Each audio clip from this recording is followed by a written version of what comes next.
Question everything, even this sentence. Socrates didn't write a single workbook, but his way of thinking feels like a mental gym for adults who want to stay curious in a world that loves quick answers. If you've ever felt that the safest path is the one most traveled, this is your invitation to step off the map and start asking better questions. Most people know Socrates as the master of questions, not as a founder of a system. He wore irony like a cloak and kept his ears open for the stubborn belief that we already know what we're supposed to know. He called himself a gadfly, not a guru, someone who stings the comfortable with doubt until the truth refuses to stay asleep. And yes, this is not a dry exam in ancient syntax. It's a practical toolkit for living with more human. Think of the Socratic method as a pair of spectacles you can put on anyone, even yourself, to see what you're really thinking. You don't shout answers at people. You invite them to examine their own beliefs. If someone says courage is the absence of fear, Socrates would ask what courage looks like in a real moment. What fear is when you're not pretending you're fearless? And whether courage is a single trait or a disciplined practice. In today's landscape, where information comes at you like a tidal wave, Socrates offers a countermerge. Slow down to the rate of your own understanding. He wasn't against knowledge. He was suspicious of certainty without the accompanying willingness to revise. The unexamined life, he said, is not merely dull. It's dangerous because it blends cleverness with complacency. If you mistake confident rhetoric for truth, you'll miss the texture of reality, the gaps between what you believe and what you could defend with reason. Let us translate this into everyday power.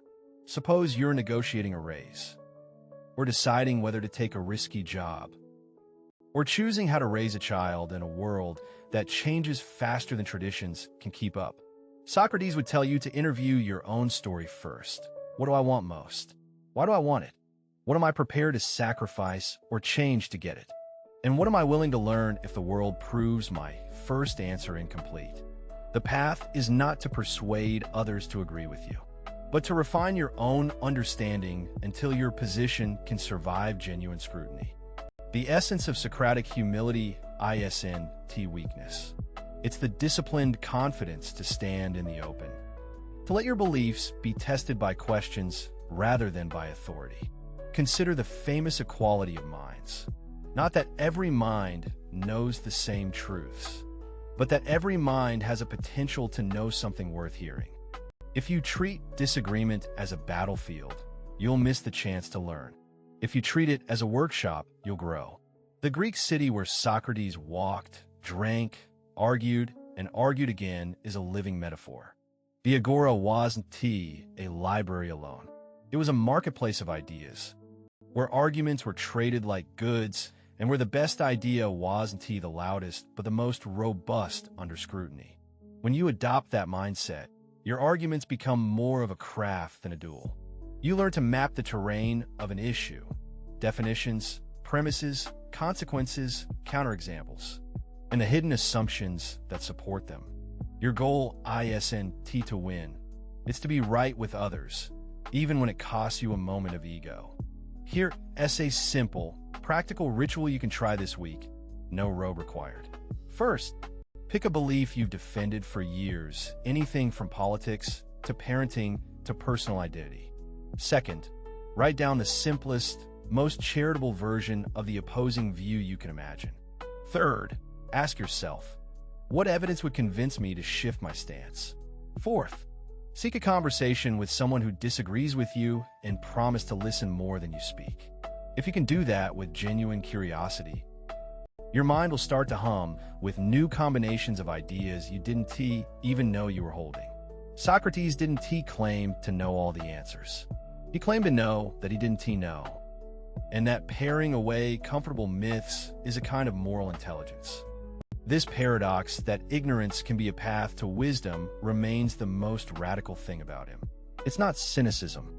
It's a stance of perpetual noviceness in a world that pretends to have it all figured out.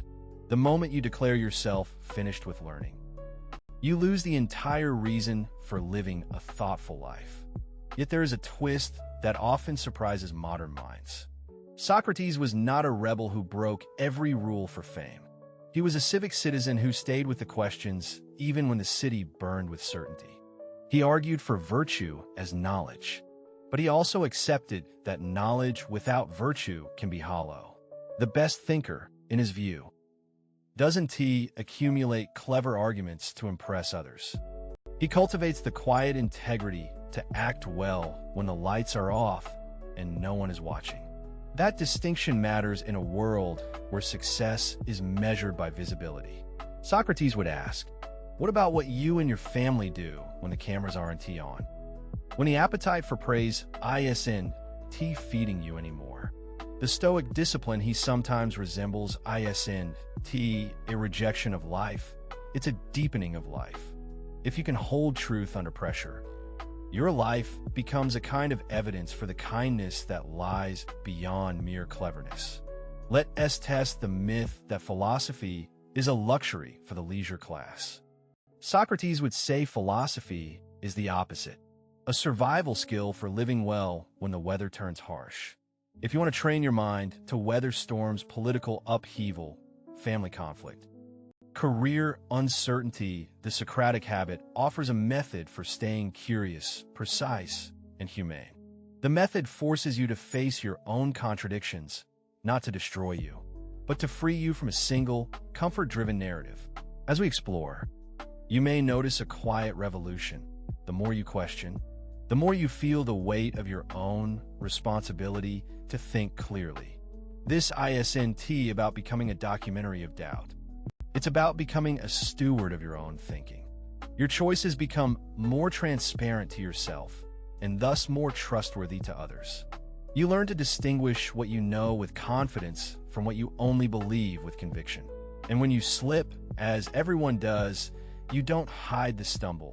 You examine it, you learn from it, and you move forward with better guidance. Socrates is often presented as the man who died for his questions. The deeper truth is that he lived for questions, and his death, if you choose to see it that way, is a dramatic punctuation mark that insists.